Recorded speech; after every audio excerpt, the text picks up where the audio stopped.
Hi, everybody. Today we are going to be working with a novel by Esmeralda Santiago, When I Was Puerto Rican. When I Was Puerto Rican is the first novel of a series of three in which can be considered autobiographical, as it tells the story of Esmeralda Santiago from her life in Puerto Rico to her life in the United States. My hypothesis is that Negi finds it difficult to establish a dialogue between the two cultures that she inhabits, the Puerto Rican culture and the American culture. In order to prove my hypothesis, I'm going to approach identity as a non-essentialist concept as presented by Stuart Hall and by Madame Sarab.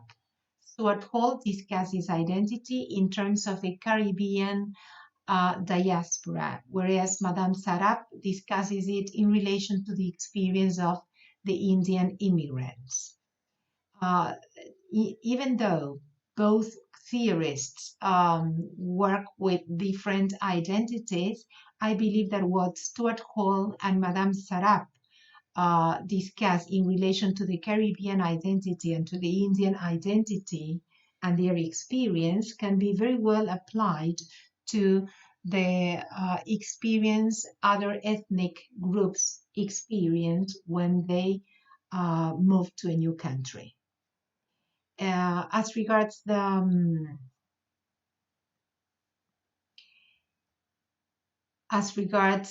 interculturality, I will discuss Garcia Canclini's hybridization processes as an enriching experience from his book, Culturas híbridas, estrategias para entrar y salir de la modernidad.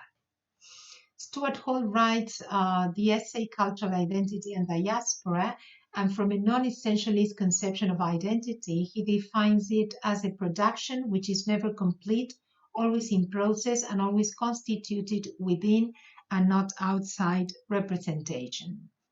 The key concept here is that we are not born with an identity, but that we construct our identity along our lives. In a second article that he publishes in 1996, he says that identities are constructed within discourse because they are produced specific historical and institutional sites within specific discursive formations and practices by specific enunciative strategies. This is also key in the analysis of how identities are constructed because there are different discourses that will speak to the subject. So it has to do with history, it has to do with discourse, and practices in terms of gender, class, religion, and even of ethnicity. Whenever we study identity, they have to be placed in a context because the context will influence the way the person constructs her identity. Madame Sarab, as I said before, is an Indian theorist, and he writes mainly about the Indian experience when migrating. And he agrees with Stuart Hall when he says that an identity is a construction, a consequence of a process of interaction between people, and that because the range of human behavior is so wide, groups maintains boundaries to limit the type of behavior within a defined cultural territory. So again, it's a process, but he adds another aspect to this process of identity construction that has to do with a dialogue that is established among people. It's a process of interaction. I construct my identity in dialogue with what others see in me, or I construct my identity against what is missing or what is lacking in the other and against the other. So the role of the other people in that process is quite relevant to see the way a person constructs his identity. Madame Sarab also makes reference to the importance of narrating our life stories. He says, when asked about our identity, we start thinking of our life story. We construct our identity at the same time as we tell our life stories. If you have read the novel, you will see that Esmeralda Santiago, in this particular case, a protagonist, is telling her own life story at the same time that she's trying to come to terms with her own hybrid identity. Likewise, Esmeralda Santiago, as the author and whose life is somehow mirrored in the novel When I Was Puerto Rican, by writing the novel, is at the same time thinking about her identity as a Puerto Rican living in the United States. As regards hybridization, I mean interculturalism, Garcia Canclini speaks of hybridization instead of interculturalism as such in the text Culturas Híbridas. Then he will refer to interculturality in other texts. And he defines hybridization as those social cultural processes in which structures and discrete practices, which existed in separate form, are combined to give origin to new structures, practices, and objects. This is important when we think in terms of the Puerto Rican culture and the American culture, right? Negi has to negotiate between the two cultures to give origin to a new culture or a new cultural practice in her life in the United States. So, in a way, the concept of interculturality implies the interaction between different communities living in the same country. In this case, we are thinking about the interaction between different cultures that inhabit the same person. And it also implies the production of novel cultural forms and practices through the merging of previously separate cultures, which, if you remember how we started this course, it has nothing to do with the melting pot that we discussed at the beginning of the course.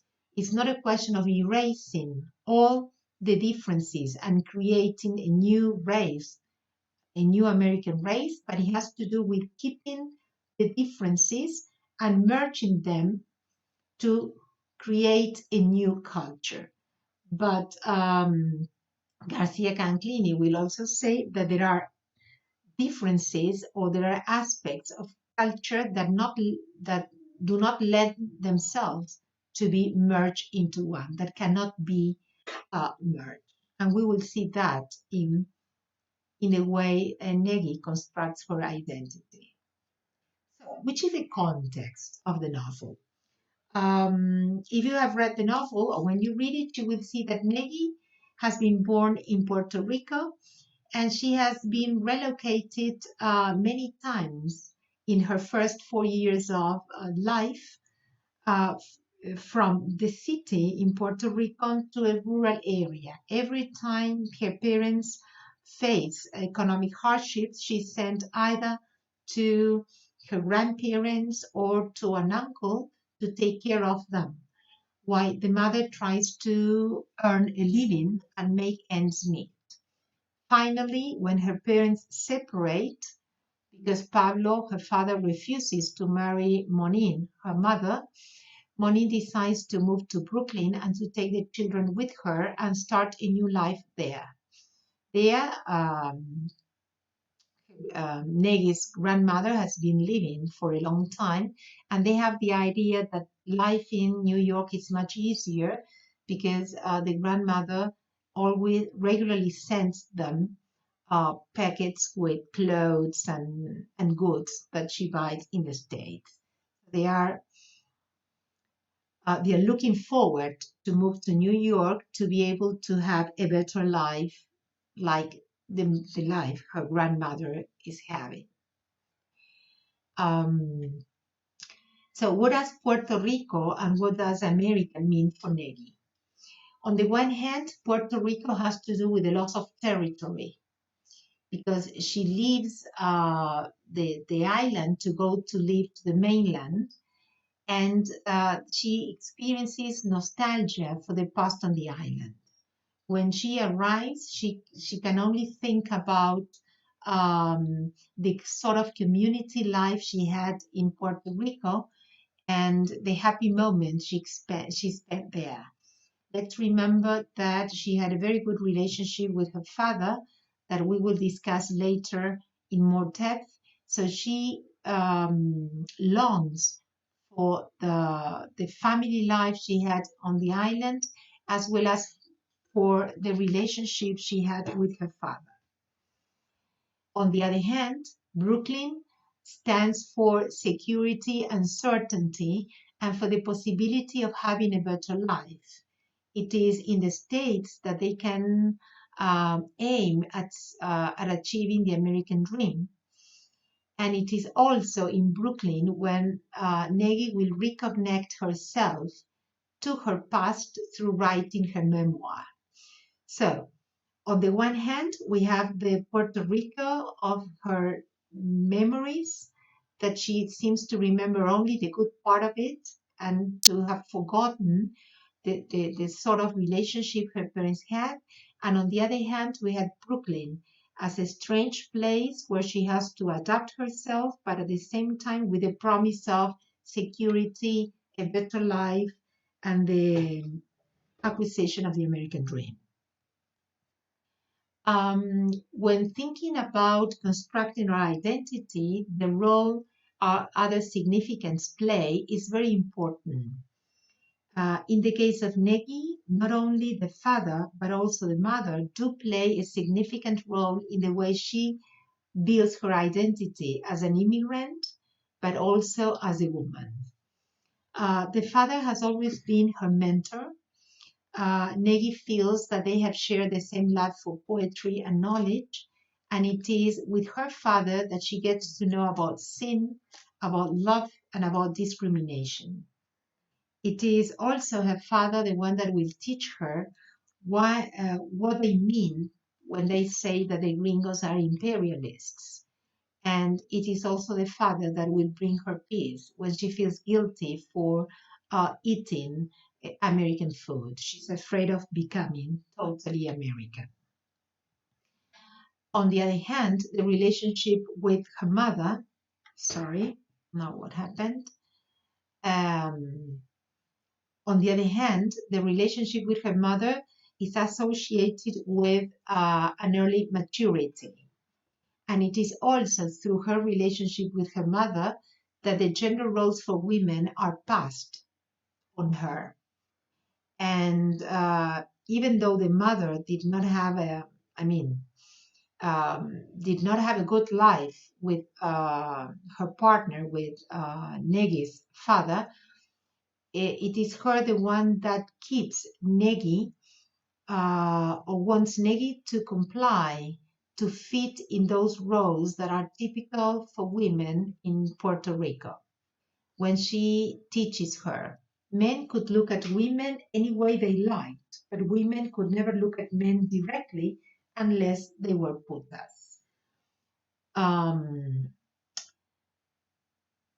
Negi sees the way her mother suffers because her father is not faithful to her and because her father is having a sort of parallel life next to their lives. She has another woman with whom she has had a daughter, and she sees how her mother suffers. So at one point in the novel, she says, I would just as soon remain Hamona, which means single, than shed so many tears over a man. So she identifies herself with her mother in the suffering, but at the same time, she doesn't want to fit in the roles, the gender roles that are established for women in Puerto Rico.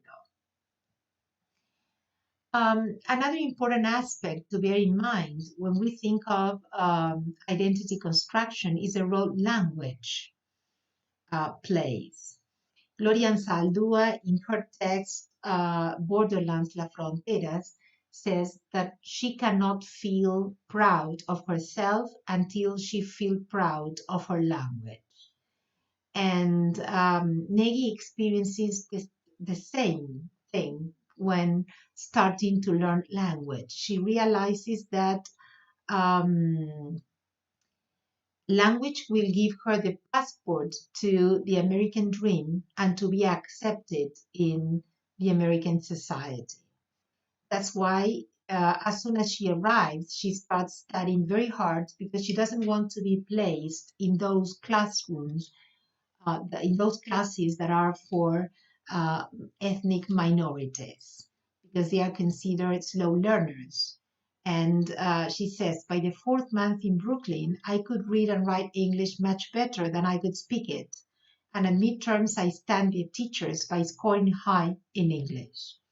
So she knows that language will give her the chance to do better in life, not only at school. She becomes such a good student that she will finish high school and she will be sponsored, let's say, by one of her teachers to apply for admission at university, college. So she needs to learn the language to be able to adapt herself and to integrate herself to the American society.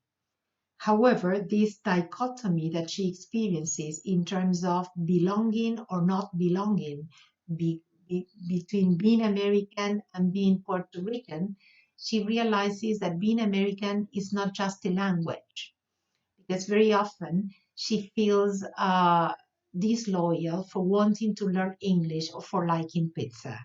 So what Negi experiences is what many children of immigrants experience.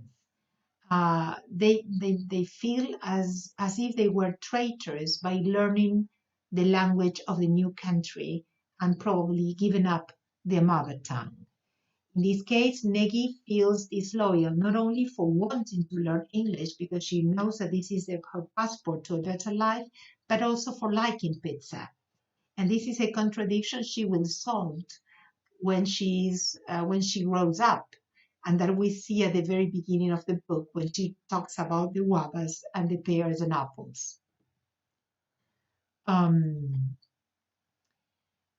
Another interesting aspect to analyze in the novel is how she manages to keep both cultural identities. On the one hand, when she thinks of the Puerto Rican identity, she sees that within the Puerto Rican culture, there are also prejudices and there is also discrimination. For example, Jíbaro. Jíbaro is a name that is used to call the people in Puerto Rico that live in a rural area in the countryside. And she says, my own grandparents, whom I was to respect as well as loved, were said to be Jíbaros. But I couldn't be one, nor was I to call anyone a Jíbaro, lest they be offended. Even at a tender age, when I didn't yet know my real name, I was puzzled by the hypocrisy of celebrating a people everyone looked down on. So she cannot understand at a very young age why what is wrong about being a Hebrew if her grandparents are Hebrew and they are supposed to and they are to be respected and loved, why is it that her parents do not want her to be a Hebrew?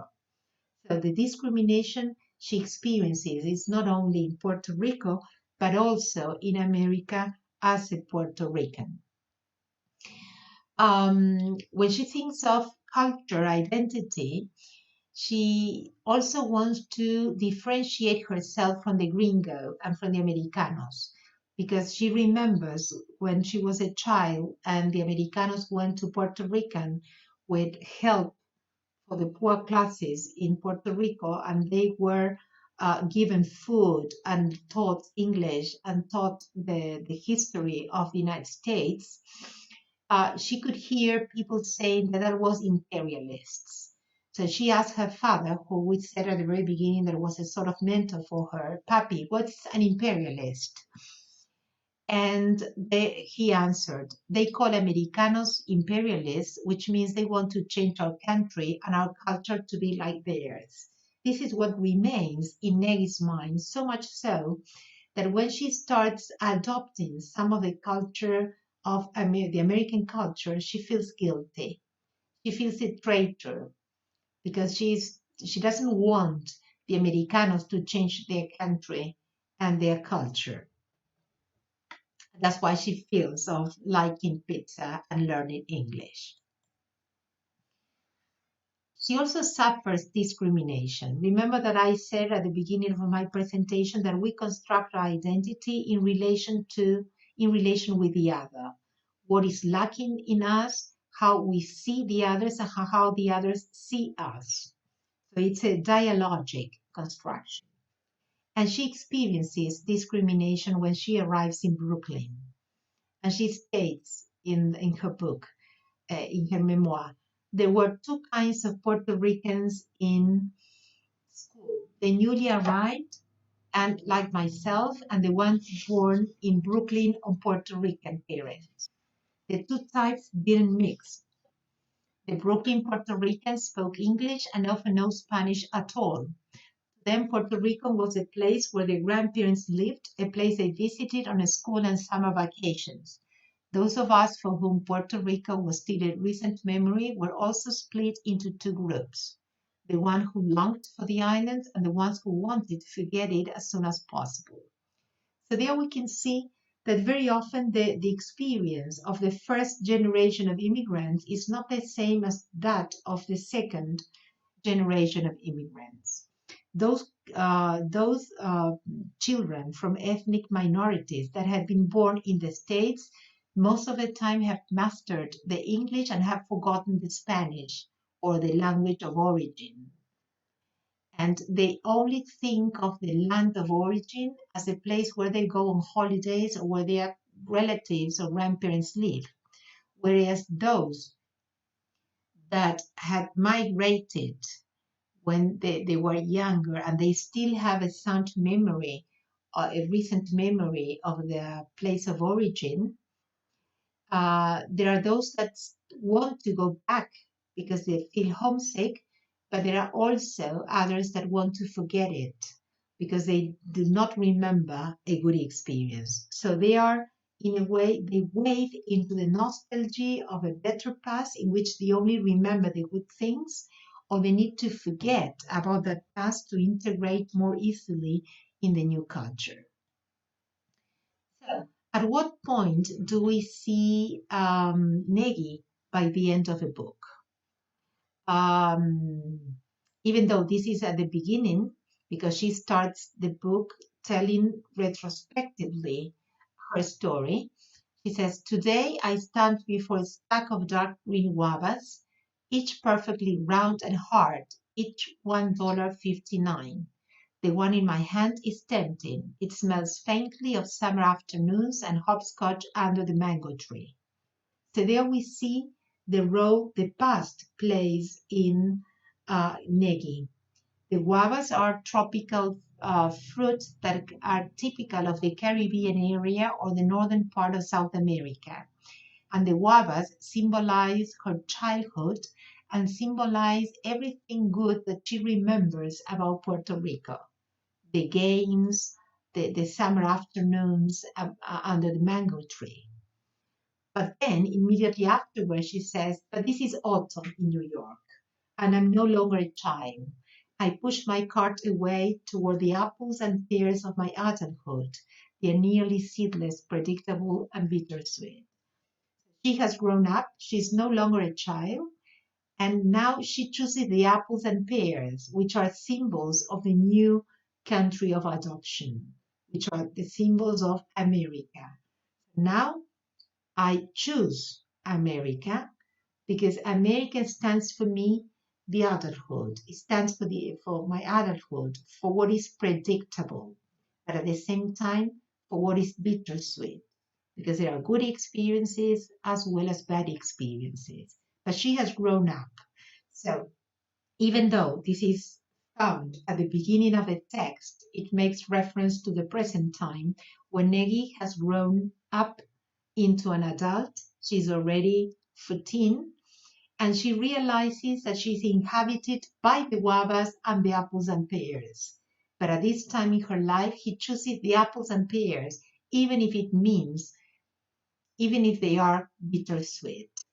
So personally, I could say that for me, even though Negi finds it difficult to construct this intercultural identity, she's on the right path to to be able to establish a dialogue because she has been able to remember the past, to see herself as a child in Puerto Rican, and she's now in the States, and even with the nostalgia of the past, she can look forward into the future and she can see herself living in the States without giving up the water, because in the previous quote she says, um, I stand before a dark of green water. So she still can see the past, but I'm no longer a child. I'm very much aware of where I am now and what I can get and achieve in New York. Okay, that's all. I hope you enjoyed the novel.